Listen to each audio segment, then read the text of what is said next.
Hello everyone and welcome to the Impact Play, impacting more than just gaming.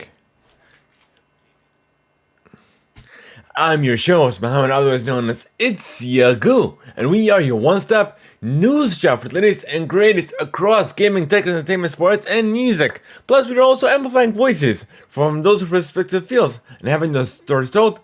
Here on the Impact Play, you can join us when we record the show live over at twitch.tv/TheImpactPlay and by clicking on that notification bell so you will be notified when we do go live, or later on YouTube or even on your favorite podcast platform. Just simply search for The Impact Play. However you consume your content, wherever you consume it, we are there. Your support keeps the lights running and keeps the content rolling. You can support us over at anchor.fm/TheImpactPlay/support or via Patreon. Or Silver Recruits and above get the show ad-free. Gold Recruits and above have exclusive access to not only the post-show, early access, but so much more. Learn more and become a Patreon supporter today at patreon.com/TheImpactPlay. Redeem by using the Epic credit code TheImpactPlay. We are Epic partners, so with every purchase you make within the Epic store when you use that credit code, you will get a commission and a slight kickback. Help support the show, further elevate us, and no extra cost to you. Once again, that credit code is the Impact Play. It's all one word and it's not case sensitive. This is episode 190, and on the agenda, we have a release date for God of War Ragnarok.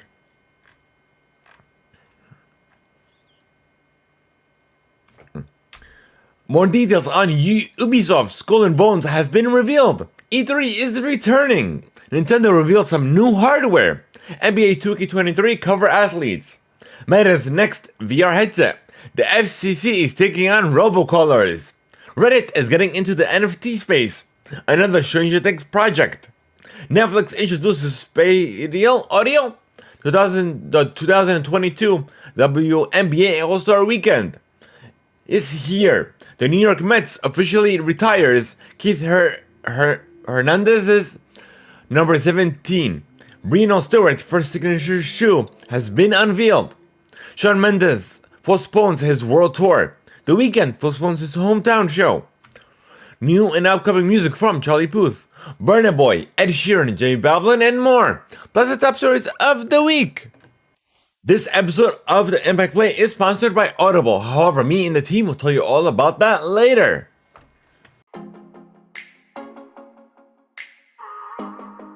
Welcome to our very first segment of the show, where we discuss what we have been playing, what we have been enjoying, essentially what we have been up to. So, I guess if you guys did join our live stream a couple of days ago, on the 10th, no, not the 10th, the 10th is live, the 8th, which is 2 days ago, we did our first playthrough of Mario and Rabbids Kingdom Battle, which was not what I was expecting out of a Mario or even a Rabbids game too. Like it was playing more of a Mario game, but then Mario games aren't really my forte. But then again, it wasn't enjoyable, literally. So if you guys missed that live stream, fret not. The VOD is up now on our YouTube channel. So youtube.com/TheImpactPlay, and it's under playthroughs.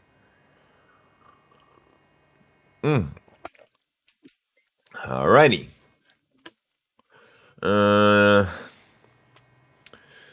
I finished watching.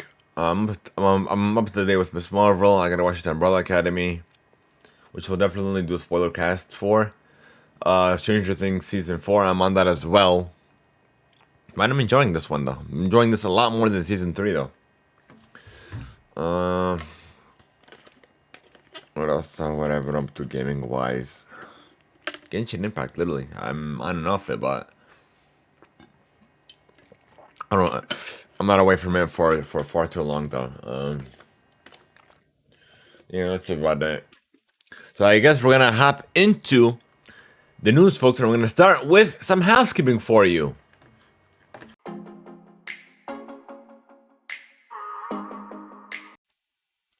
Sign up for your free 30-day trial and immediately get access to 1 credit. And if you have Amazon Prime, you get access to 2 credits. And it's good for any premium title. Simply go to audibletrial.com/TheImpactPlay. Once again, that URL is audibletrial.com/TheImpactPlay.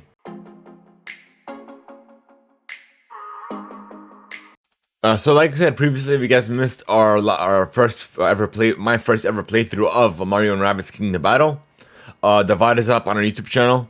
So youtube.com/TheImpactPlay.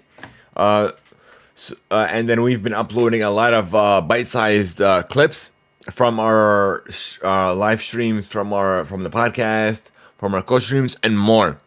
Over on our TikTok channel, our Instagram Reels, or even via YouTube Shorts. So you can check that all out. Just search for the Impact Play. It's all one word, by the way, folks. Where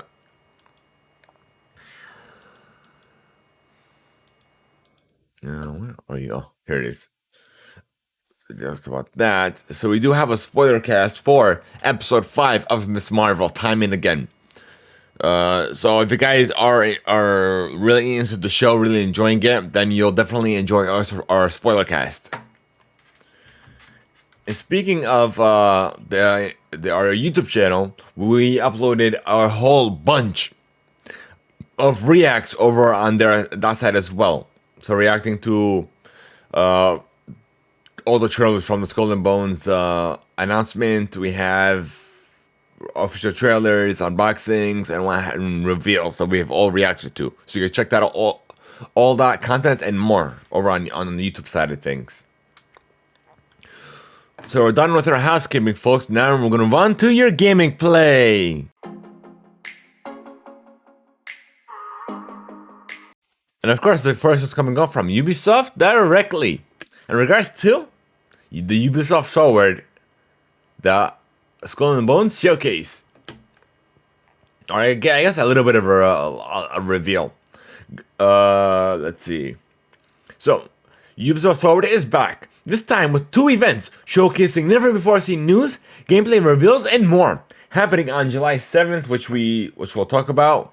The very first Ubisoft Forward Spotlight and Skull and Bones will provide an in-depth look at the upcoming open-world multiplayer pirate game inspired by the Indian Ocean during the golden age of piracy. Then on September 10th at 9, let's see, we have 12 p.m. Eastern, so 3 p.m. Eastern, Ubisoft Forward returns in full force, ready to reveal updates and news on multiple games and projects from Ubisoft teams around the world. Ubisoft Forward will broadcast on YouTube, Twitch, and official website.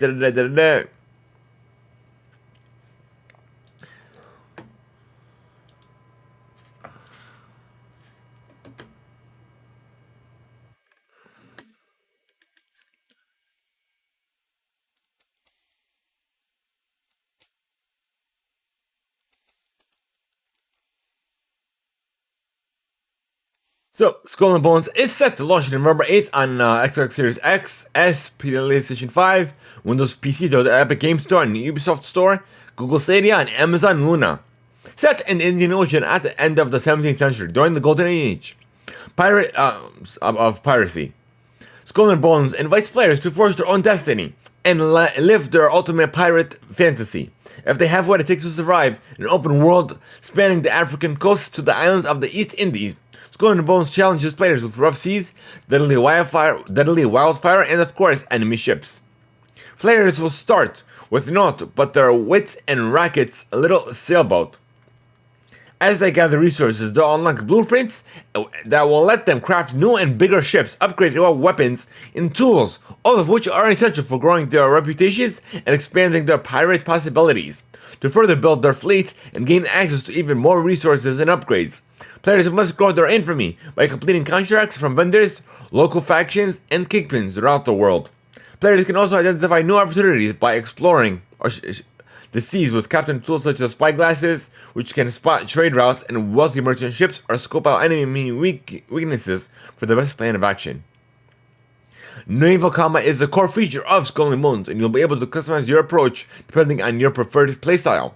There are 12 different ship options in the game, each with different stats for speed, capacity, and hit points. Additionally, each ship has unique perks that allow players to customize their experience. Ships can be equipped with armor and a number of deadly weapons like cannons, mortars, torpedoes, and more. Skull and Bones is available for pre-order in the Ubisoft Store for the Xbox Series X, S, PlayStation 5, and Windows PC, and is offering free shipping to most locations on physical copies of the game. Pre-order worry-free thanks to our 14-day to our refund policy. So it's playable solo or co-op with up to 2 friends. Really, just 2? It's a multiplayer game. It has plans for new seasons post-launch, each bringing new contracts, content, and challenges. They have what it takes when it releases November 8th. So,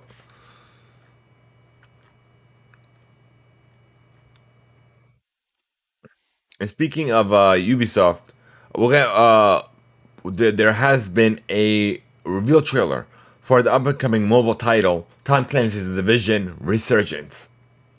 So you can either play solo or co-op on both iOS and Android.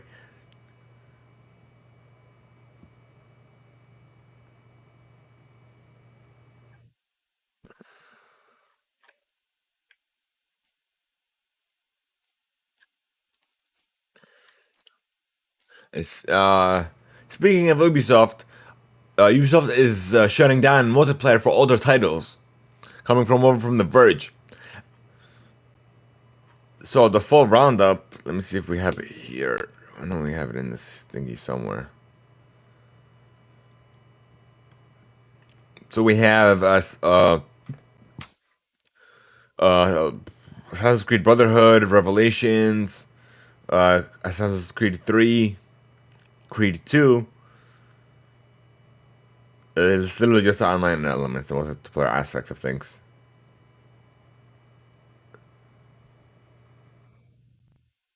So we have other titles including San Francisco, Far Cry 3, Ghost Recon Future Soldier, Prince of Persia, The Forgotten Sands, Rayman Legends, and Splinter Cell Blacklist are just amongst the full list.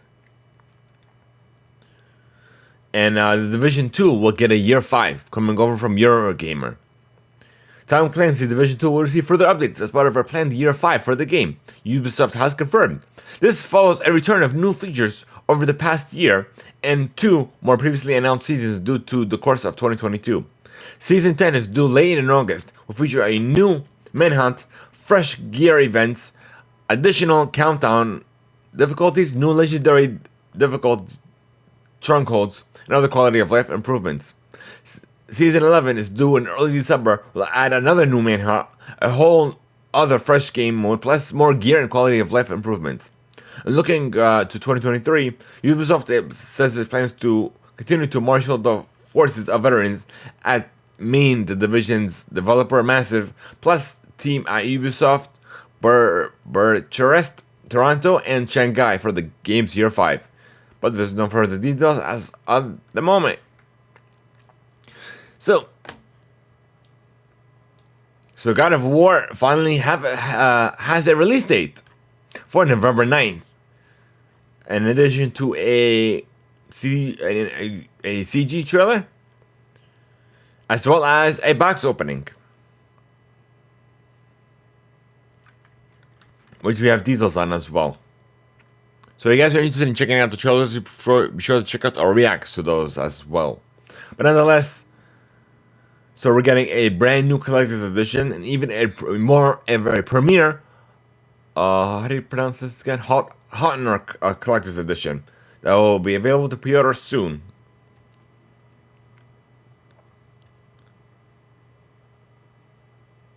So pre-orders will begin July 15th, including the Launch Edition, Digital Deluxe, Collectors, and Hotnar Edition.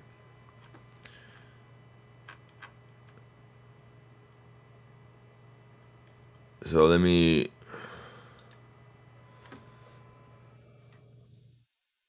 show you a little bit of a screenshot of what's coming to the Collector's Edition.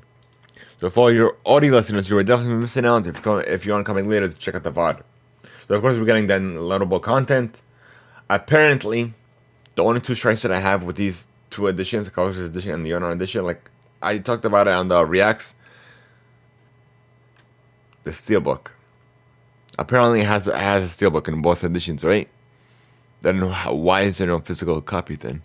That doesn't make any sort of sense for collectors, right? In addition, so let's get into what's available, and then we'll talk about my other strife with this.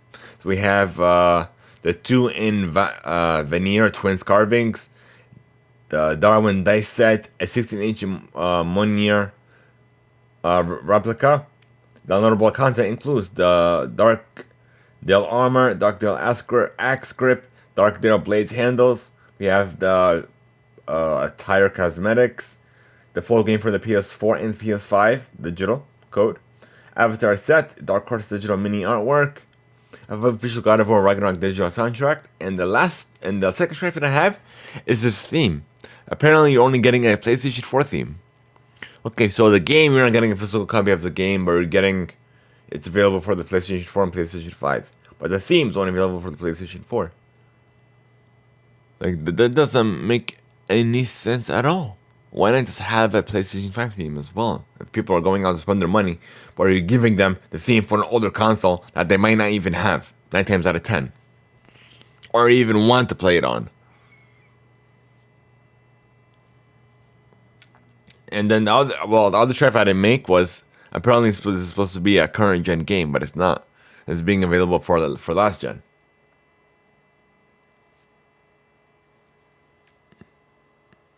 Like which is I don't mind, but still, this is apparently being, I guess, headlined as a PlayStation 5 title, but it's still available on the PlayStation 4.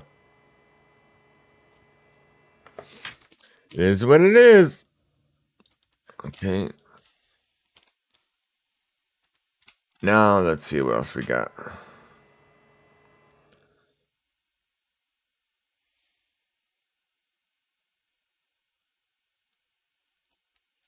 And now we're gonna go into the Ragnarok collection.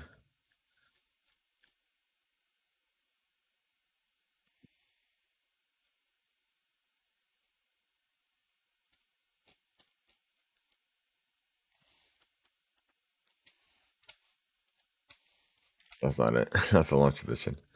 Where are you? Oh, here it is. I know I do somewhere. So you're essentially getting the same thing as what's in the collector's edition, plus some more things. So you get a 7-inch vinyl record and music, which apparently isn't digital since they're, I guess, going everything digital for some reason. And then you have a pin set featuring the Falcon, Bear, and Wolf. You have a more premier dice set. You also got a cloth map, as well as the legendary Drapner ring.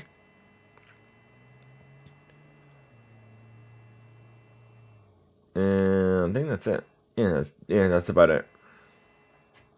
But you know, you got the Monier, the digital content as well, as in the regular collector's edition. So literally, that's my strife with it. It doesn't make any sort of sense. But if you guys are interested, our pre-orders will go live July 15th as of this recording. And we have some side bit of news. So we have Mr. Kazuki Takahashi suddenly passed away. This is coming over from Konami's Twitter account. We are shocked and saddened to hear of the sudden passing of Mr. Kazuki Takahashi. We are deeply grateful for the wonderful Yu-Gi-Oh universe that he has created. And our thoughts are with his friends and family at this difficult time. Together with his countless fans, we pledge to carry on the Yu-Gi-Oh legacy with all the love and care it deserves. So may he rest in peace.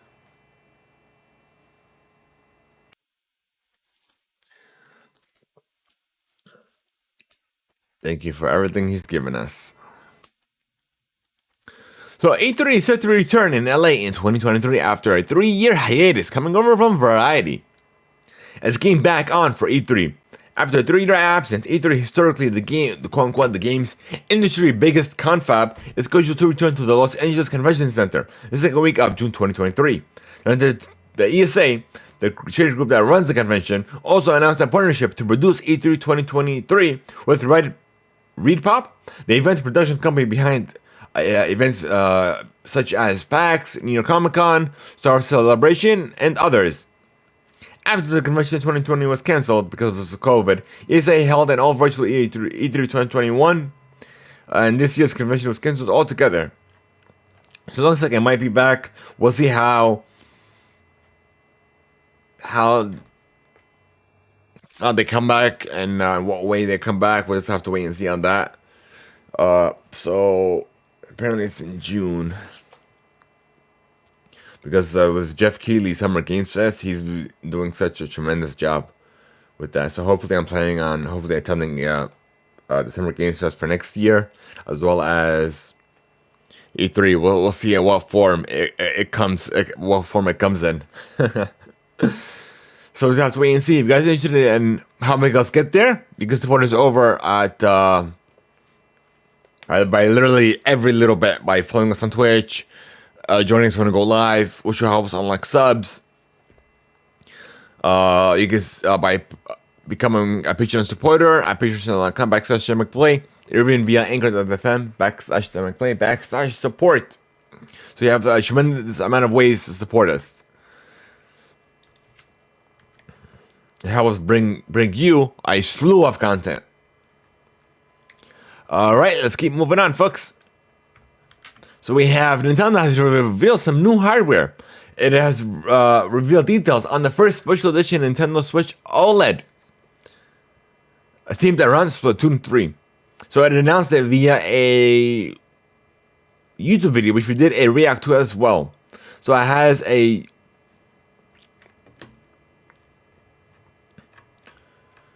let's see.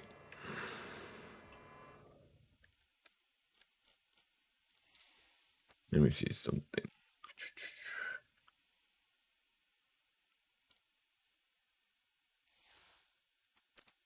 Let me get into this.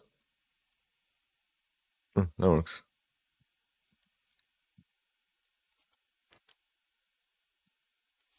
So, the Splatoon 3 game launches on Nintendo Switch on September 9th, and also also available to Splatoon 3 Nintendo Switch Pro controller will also launch alongside a carrying case, in addition to the OLED edition as well.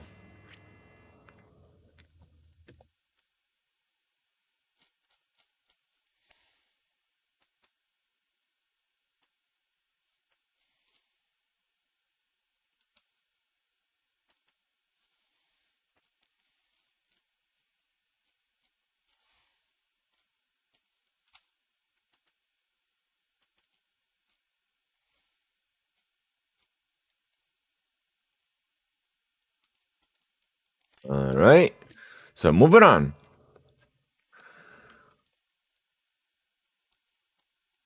Robocop is apparently getting a first-person shooter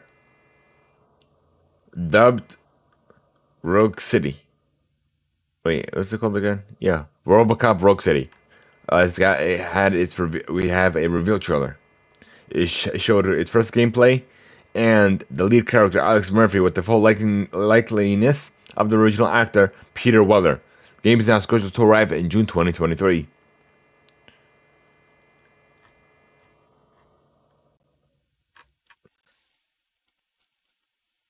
We have some screenshots that we're going to share with you folks coming from IGN.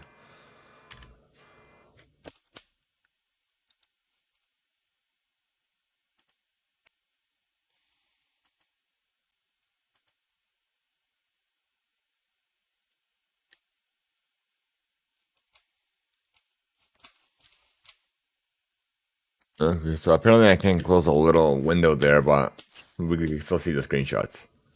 Actually, it doesn't look too shabby. We just have to see how it actually plays.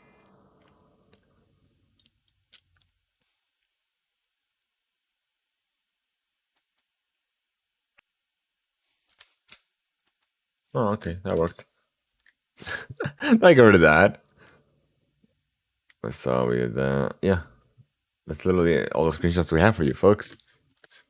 So for all you audio listeners, if you aren't coming later to check out the VOD on Spotify or even our YouTube channel, you're definitely missing out. So first RoboCop and now Terminator. Apparently we're getting an open world survival game that is in development at Nacon.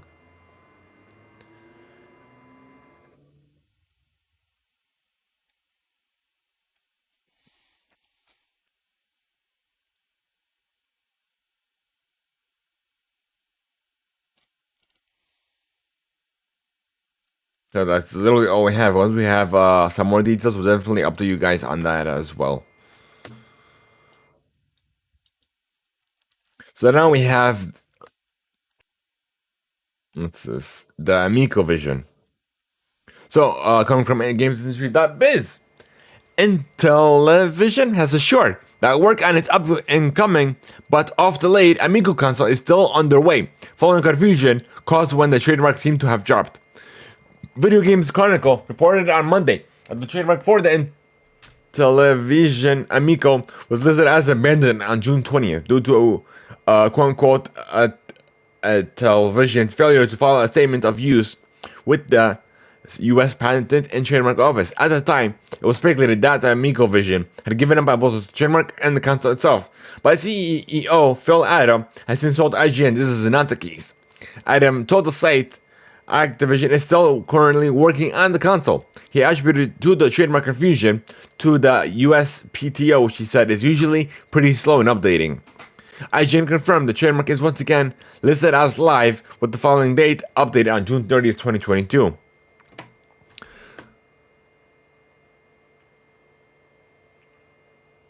So, it was originally due for release back in October of 2020 and has been since delayed multiple times, currently expected to start shipping later this year. Alright, so we have also a remake for Lollipop Chainsaw that is currently in development. Let's see, the game, I guess it will feature several veteran developers from the original title working on it, but Pseudo 5-1 and Games Gun won't be joining them. So, Lollipop Chainsaw's original executive producer, Yoshimo Hosada, announced that his new company, Dragami Games, will handle development duties, but got tweeted after the announcement that he wasn't involved in the remake. So we have to wait and see on that. Now we have some the cover art for NBA 2K23 that has been revealed. So NBA from Game Rant, NBA 2K 2023 announced one NBA legend will be gracing its cover this year, and the lead up to pre-orders going live on all platforms. 2K Games has announced more legends will be on the game's cover this year. Let's see. So we have Diana Taurasi and Sue Bird will share the cover on the NBA 2K23 WNBA edition. These two WNBA and USA women's basketball legends have been linked to each other throughout their playing careers since playing together at the University of Connecticut and are joining once more. Sue Bird, who will be retiring at the end of the 2022 WNBA season, calling in honor being on the WNBA 2K23 and sharing the cover with longtime friend and Olympian teammate Diana Taurasi as really cool personality. This is the second year that a WNBA star has been on the cover of an NBA 2K title. So the 2K 2023 WNBA edition will be a GameStop exclusive, and in celebration of these two NBA legends sharing the cover, the company will be making a $100,000 donation to every kid's sport as part of the initiative that will go towards the registration fees of families with girls that play on youth basketball games. So we have the Michael Jordan edition and the championship edition.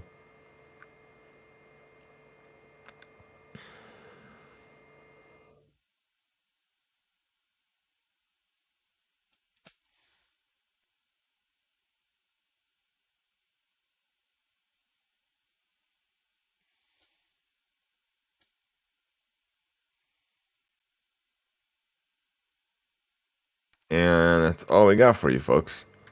Thank you, Gamer, for that. And apparently, video games retail GameStop, which is in the process of pivoting its business around crypto, has fired one of its top executives and laid off a number of staff, including members of Game Informer. And a filing with the U.S. government, GameStop said it terminated CFO Michael Cupero effective immediately. Cupero started as GameStop CFO just about a year ago, back in June of 2021. In its filing, GameStop said Rakupo was fired without cause, but the company said it did not share any further details. around the nature of the circumstances of his exit.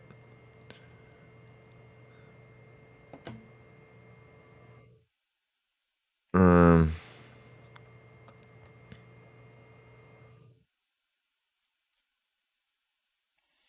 so I feel hopefully these people that were laid off will hopefully find some work elsewhere. But yeah, it sucks not being in the literally working and then all of a sudden, yeah, not out of the blue. So Xbox, let's see. Let me see. So Xbox will be one of the attendees at Gamescom, and apparently, well, let's see, what are their plans here?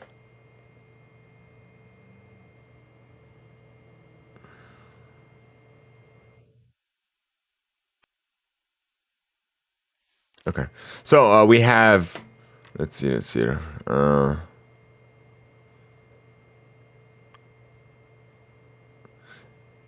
And its own release new updates by games that have already been announced. So don't expect any new announcements from Gamescom. So fans in Europe and around the world can expect updates on some announced games coming to the Xbox in the next 12 months and a chance to hang out as a community in person, the company said. Microsoft will share more specifically on its Gamescom plans in early August before the show begins August 24th. So according to Gamescom organizers, more than 250 companies are signed up to appear at the event this year, including Ubisoft, Koch Media, Bandai Namco. So in terms of companies that will not attend, we have Nintendo, Activision Blizzard, and Sony. And it will be a hybrid style event, physical and an online presence.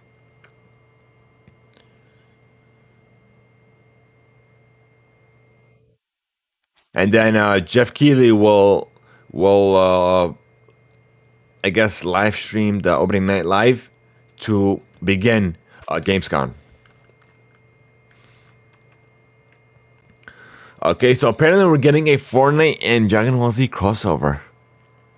It could be coming soon. Coming from DualShockers, according to a well-known Fortnite leaker, a new file on the latest version of Fortnite hints at a possible Dragon Ball crossover. We have Shenai BR, one of the well-known Fortnite leakers on Twitter, shared a tweet earlier revealing that the long-rumored Dragon Ball crossover could be revealed soon as Epic Games has added a new logo to the Fortnite database, which is just seemingly identical to the original Dragon Ball logo. So that's literally all we have. So we might get a crossover, we might not.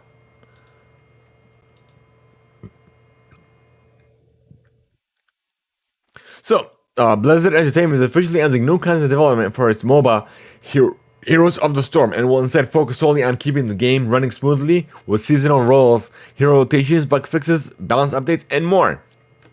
Blizzard shared the news in a blog post, alongside reminding fans that the Heroes of the Storm was first released 7 years ago. Blizzard took the time to thank the Heroes community and promises to those who so wish to play that it is committed to making sure that you can continue to enjoy your adventures throughout the Nexus. So we're done with your gaming play, folks. Now we're going to move on to tech.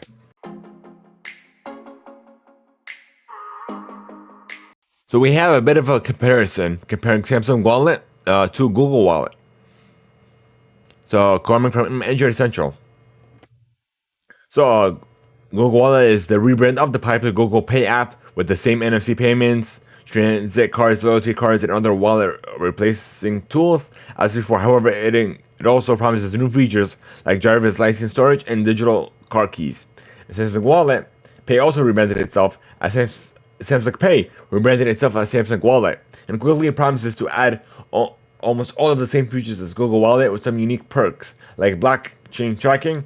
The main difference is that you can only use Samsung Wallet on Samsung devices. So let's see. So they're both no longer support MST, and then Google Wallet will no longer supports peer-to-peer payments like Apple Pay. Okay, so apparently Google Play will remain a simple app if you guys are interested in sending money over to other Google Pay users.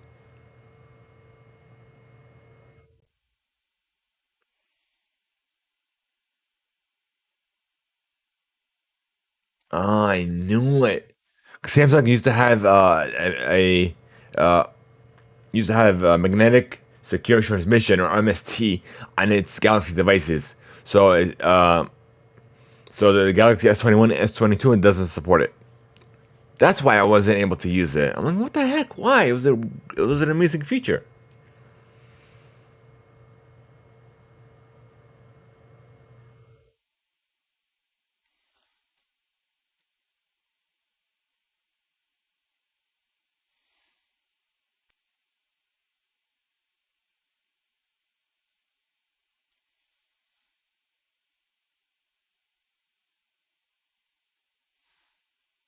So that's literally it. That's a comparison.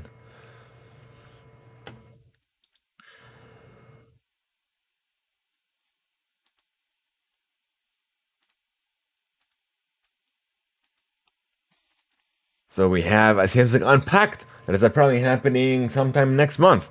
That will apparently reveal more details on the Galaxy Fold 4, the Flip 4, and Galaxy 5 Watch 5 and more, which I'm definitely excited for. I'm excited for the watch.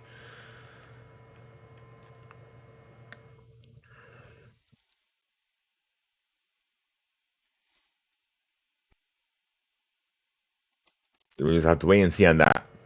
So Elon Musk has apparently won't be buying Twitter after all, coming from IGN. As reported by Bloomberg's Ed Ledlow, Musk is terminating his agreement to purchase the social media giant based on a new filing with the Security and Exchange Commission. Twitter was formally notified that the $44 billion deal, which would have taken the social media private amid a host of other changes, but being terminated on Friday. This follows months of speculation that Musk had gotten cold feet over the deal, as he repeatedly complained about what he said was Twitter's refusal to disclose all of its data on spam. So, in response to the deal's cancellation, Twitter is apparently suing Musk in a tweet shortly after the news. Twitter chairman Brett Taylor wrote the Twitter board is committed to closing the transaction on the price and terms agreed upon with Mr. Musk and plans to pursue legal action to apparently enforce the merger agreement. And like, if you didn't know for details on everything, why would he buy something that he pretty much has nothing about? Like he said, I'm gonna buy it, but I need more details. Like that, apparently their filing is gonna, it's not gonna follow through. That's what it seems like. So, next on, FCC is apparently taking on robocallers, coming from The Verge, to try and stop annoying spam calls. So the FCC believes the calls that have been generated from an operation consisting of Roy Cox Jr., Aaron Michael Jr., Jones, their subco, Panama companies and international associates, according to the FCC press release. The FCC has told some carriers to cease and desist carrying the calls and ordered all networks to be on the lookout for this traffic. So hopefully they'll put an end to this because it's definitely frustrating. Getting calls and text messages as well. So Tesla plans to let non-Tesla electronic vehicles access its supercharger network that will finally kick off later this year as the company starts rolling out upgrades to its faster charging stations, coming from CNET. The news was already in a White House bulletin announcing $700 million in funding to private companies to ramp up EV charger production and expand access to chargers nationwide. Tesla's upgrade will welcome news to EV owners who wanted to tap into the network of rapid chargers, which recharge at 250 kilowatts to up to 300 kilowatt. You just a battery faster than normal EV chargers. So that's good on that front. We're not done with Elon Musk just yet. So we have some SpaceX news as well. So apparently it's gonna give internet access to boats to So let's see what we got.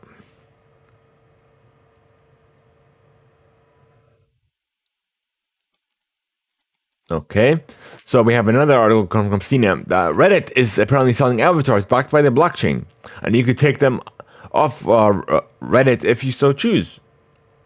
The avatars are backed by the Polygon blockchain, and owners will be licensed to use them on and off Reddit. Users will be able to purchase the number on the 87 avatars soon. Early access to select members of the subreddit collectible avatars begins Thursday. Or should I say has already begun. Let me see. When is this article written? Oh, so it was written on Thursday, so I'm assuming it's this Thursday. Let's see. Artists will be paid each time the avatar is purchased and are entitled to royalties for any secondary sales, Reddit has said. That's kudos to them. Definitely kudos to them. I don't use Reddit, so it is what it is. But that's good that they're partnering up with artists, though. So Twitter is apparently testing a new co-tweets feature this week with users of the social network. The co-tweets feature allows two accounts to co-author a tweet and both be tagged in a single tweet. Twitter has confirmed The Verge that this new feature will now go live for some users for a limited amount of time after the company started experimenting with the idea earlier this year. So it's kind of similar to how Instagram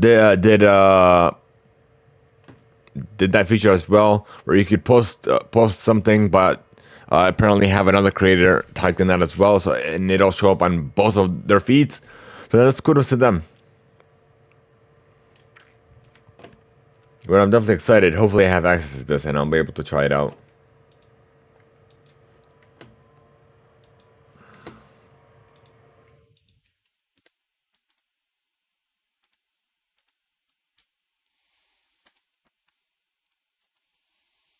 Okay, so let's see. Apparently you won't need a Facebook account to use Meta's Quest Pro VR headset.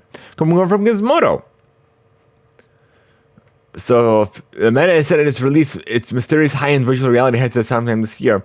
The company has been referring to the forthcoming VR headset under the codename Project Cambria, but the actual headset will be called the Meta Quest Pro, according to reports from Bloomberg. Secondly, you won't need a Facebook account to use it once it's available, according to a statement from the company. That's a major relief from former Oculus users.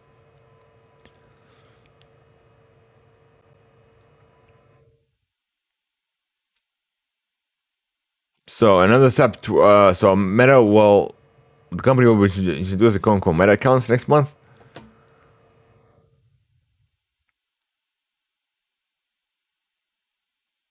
So okay, so soon you'll be able to create a separate account dubbed the Meta account instead of linking your Facebook account. So that's kudos to them. A lot of people are gonna be happy with that feature. All right. So we have Apple's apparently has a new feature, lockdown mode, and a new setting in iOS 16, iPadOS 16, and macOS Ventura. The lockdown mode apparently harden iPhone, iPad, or iMac's defenses in ways that interrupt methods we've seen to compromise devices for highly targeted attacks. Lockdown mode blocks many messaging attachment types, disables link previews, turns off certain web browsing technology by default, block invitations and FaceTime calls from unknown sources.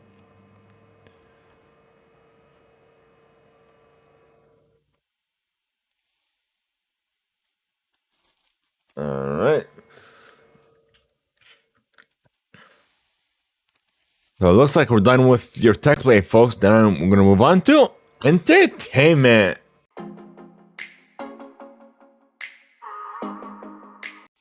So Netflix is making another live-action Death Note with the Duffer Brothers.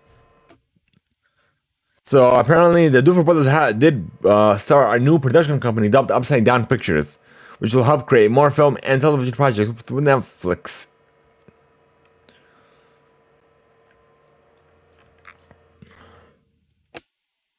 Apparently, we have a first look as well.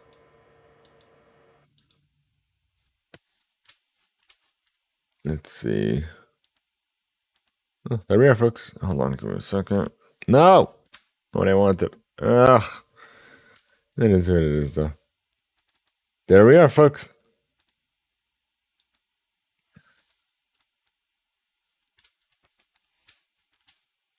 No, let's full screen it again. I forgot this IGN.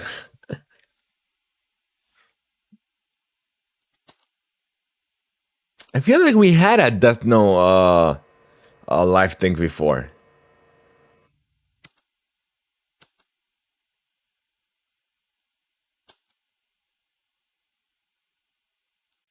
Or is it just me? I'm gonna look into this. Hold on.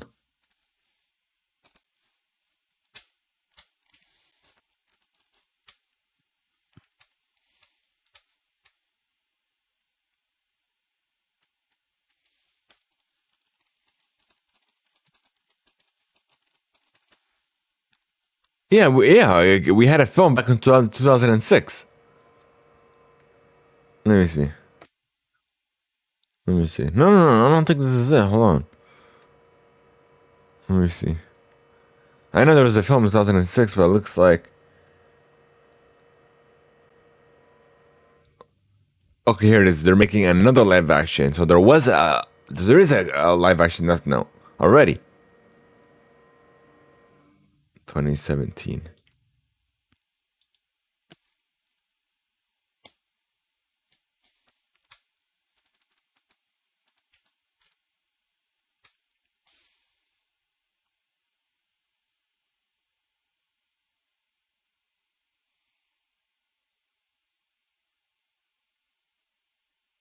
Yeah, I remember this.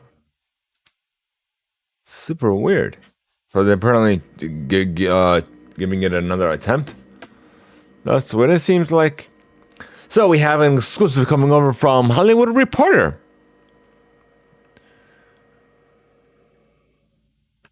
In regards to Captain America 4, they did find its director and filmmaker Julius Ona.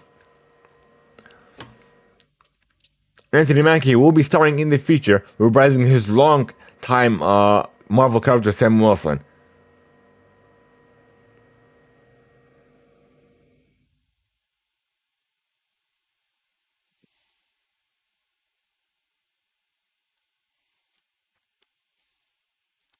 So that's all we got for you on that front.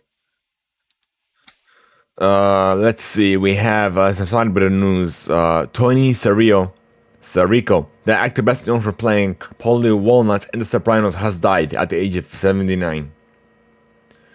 So The Sopranos co-star, his Sopranos co-star Michael Aparioli confirmed the news in an Instagram post, saying, I did a lot of my best and most fun work with my dear pal Tony. So may he rest in peace. Netflix is introducing spatial audio for Stranger Things and other originals. Coming over from The Verge. The feature should deliver more immersive sound, particularly for customers who are listening to a TV show or a movie with headphones.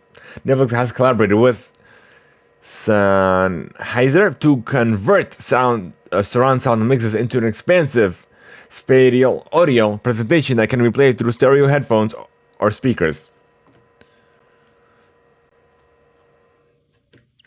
It's kudos to them. And speaking of Stranger Things, so the Dufour brothers, we already talked about the Death Note thing. Apparently there's a play, a Stranger Things play, I should say.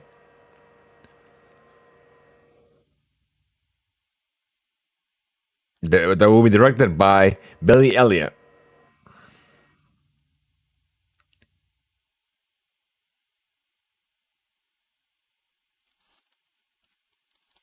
Alright, so Charlie Cox is returning as Daredevil and Echo.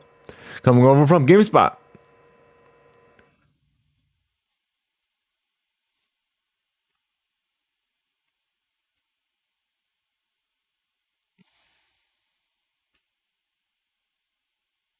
So Feige told Cinema Blend back in December, where we see that's how we see but apparently it's reported that he will be reprising his role alongside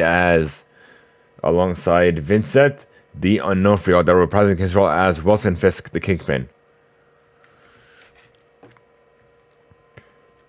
So we're done with the entertainment play, folks. Now I'm going to move on to sports. So, let's see. We have a couple of news stories for you, folks.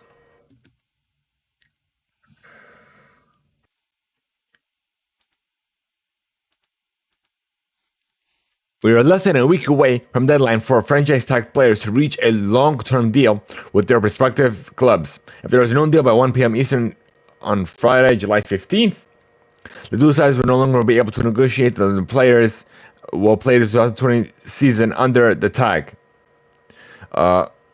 One of the more intriguing franchise tag situations in the NFL as we approach this deadline resides in Cincinnati between the Bengals and safety J.C. Bates III. That of Ragnarok reports, and this article is coming from CBS Sports, that the two sides reaching an extension before the July 15th deadline seems bleak.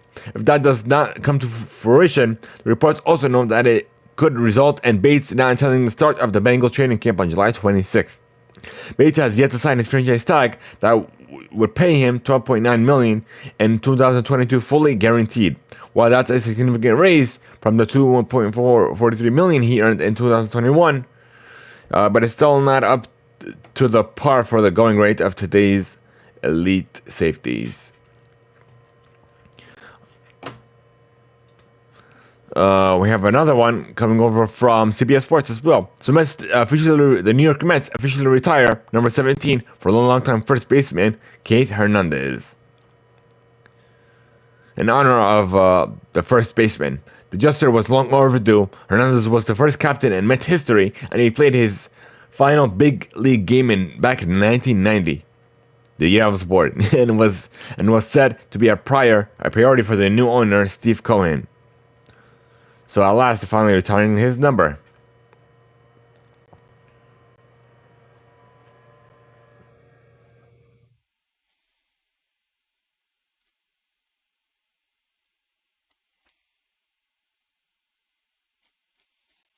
Right, so let's see, what do we got? So we have the Baltimore O'Reillys won again on Saturday. This time around, they took down the Angels 1-0 behind strong pitching. Starter Dean Kremer, a 26-year-old right-hander, did the heavy lifting, worked 5 scoreless innings and striking out 7. It was an RBI single in the 4th for Anthony Santander that gave Kremer and the Orioles bullpen all the help they need. Kremer now has a 2.15 ERA through 7 starts. The bullpen has been excellent for a while too.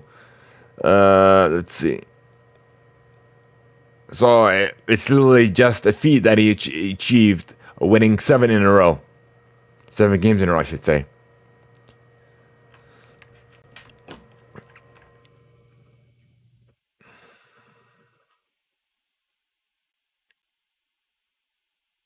So,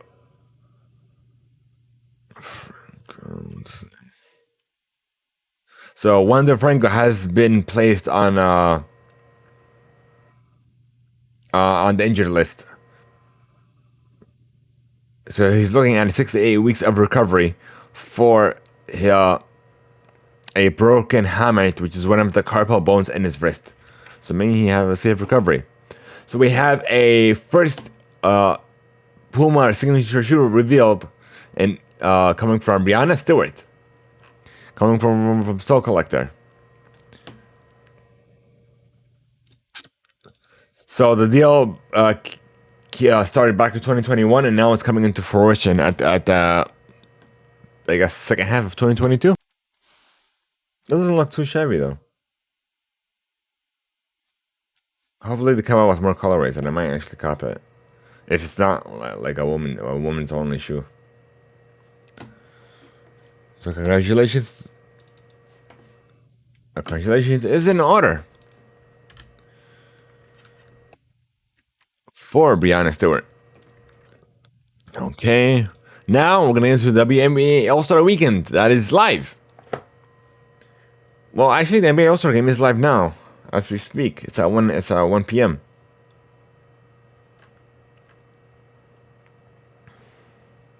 Yep, it's going on live. So it's going on this weekend at the Wintrust Arena in Chicago. So we have Sabrina Ionesco winning the skills challenge and Ali Quigley winning a record for 3-point contest on Saturday. So we have the two captains, Brianna Stewart and Alja Wilson.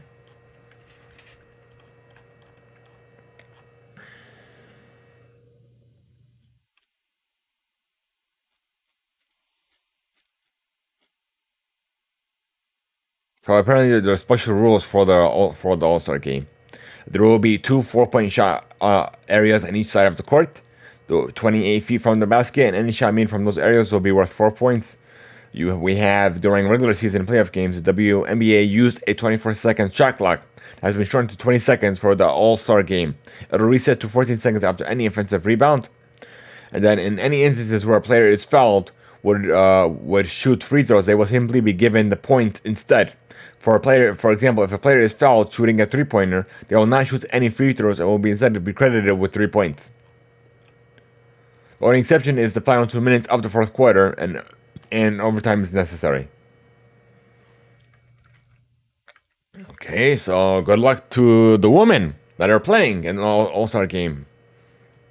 So now we're going to move on to your music play, folks.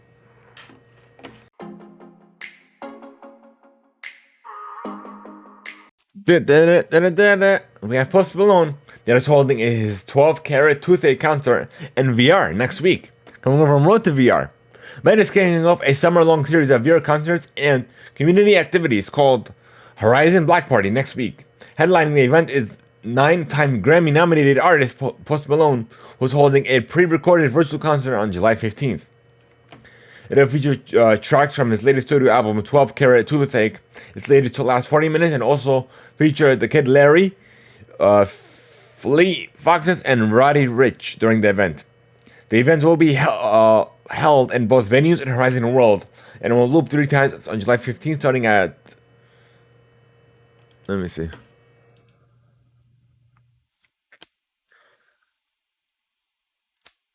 6 p.m. I think Pacific. Which is, 6 p.m. Pacific, which is 9 p.m. Eastern for all you guys here. It's open to Quest 2 owners 18 plus in the US, Canada, and the UK. So if you can't make the always on room in venues in Horizon Worlds on the Oculus TV, it'll be available until September 30th. For non-VR users, a 2D version will be broadcast on the Facebook Watch through both Meta's and Post Malone's Facebook pages, as well as on Messenger and Instagram via Watch Together. Okay, so Shawn Mendes did postpone his upcoming tour dates to focus on his mental health.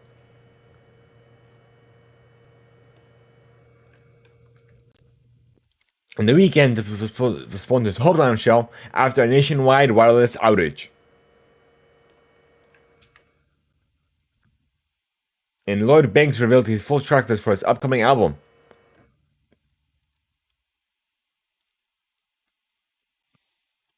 So on the track, the Kodai 2 will arrive on July 15th, but here's a full track list. We have number 1, Impact. Number 2, No Reward. Number 3, Menace featuring Conway the Machine. Number 4, Living Proof featuring Benny the Butcher. Number 5, Value of a Check. Number 6, Power Steering featuring Jadakiss. Number 7, Fell in Love. 8, Socialize. 9, Murder 1. 10, Don't Switch featuring Tony Yayo. 11, Dead Roses. 12, Trapped. 13, Traffic featuring Vado and Dave East. And 14, On My Way. And Yo Gotti did drop his new song Step Us ahead of his CMG compilation album.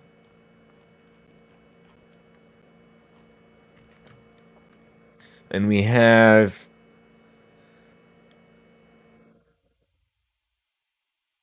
Murder Beast revealed his second song of the year, No Mas, that is featuring Anito, Quavo, J Balvin, and Pharrell Williams.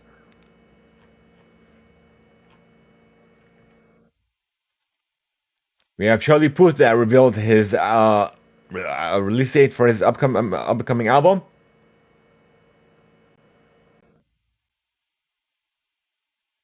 On October 7th of this year. Yo Gotti ended up signing Memphis rapper Glorilla to CMG Records. DJ Khaled has announced the title of his 13th studio album. Quote unquote, God did. Blackpink's making an official comeback. They are returning in August.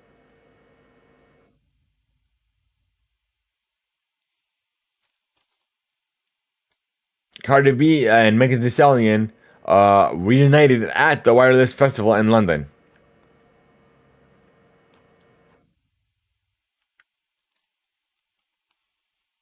And we have Kid Cudi that is going to headline Cam McDonald's virtual music experience. Amongst Omar Apollo, Black Bear, and South Korean singer-songwriter BB. The virtual camp will take place over 4 weeks, only available through the McDonald's app, apparently. Each week will bring exclusive merch, menu items, and promotions. And we have the Fan Army Face-Off that is still going on from Billboard. It's down to the Final Four, a big achievement for any fan army. The Final Four voting began Tuesday, July 5th, and will continue through July 12th at noon Eastern. After that, just 2 fan armies will face off, and that will determine the ultimate 2022 winner. So the last Final Four we have 17, SB19, Stray Kids, and Tomorrow together.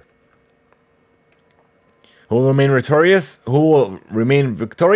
We'll just have to wait and see. So now we have more new music coming from Burna Boy and Love. Burna Boy For My Hand featuring Ed Sheeran. We have ASAP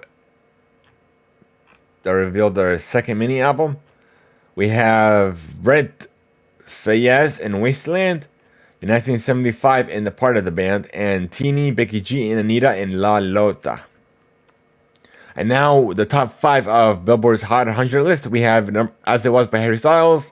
Number 2, Jack Harlow and First Class. Number 3, About That Time featuring Lizzo. Number 4, Wait For You. Future featuring Drez and Terms. And number 5, Jimmy Cooks, Drake featuring 21 Savage.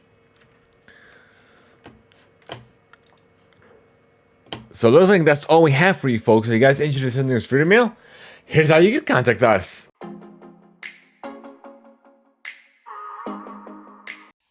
So, we want to know your feedback, your thoughts, and any questions you may have for us. Send us free mail 3 ways. So via Discord, typing Discord and chat now, via voice note over at ignorant.fm /THEIMPACTPLAY, or even via email to reademail@THEIMPACTPLAY.com. Might even be featured on a future episode, even a special reading segment of the show. This is your chance to be a part of the show by sending us your thoughts, questions, and any topics you want to discuss with us. Thank you guys so much for making us a part of your day. If you wish to join our community server over on Discord, be sure to enter Discord and chat now. You guys, we're trying to unlock subs over on Twitch, and we need your help. So share the channel with your friends, your family. Lurk if you must, and just help us grow together, because when we grow together as a community. So leave us a review when you're already on your favorite platform. Thank you guys so much. Have a great one. For all of you go to Cruise and above, I'll see you shortly. For everyone, I'll see you in the post show, for the Patreon exclusive post show. Everyone else, have a good one.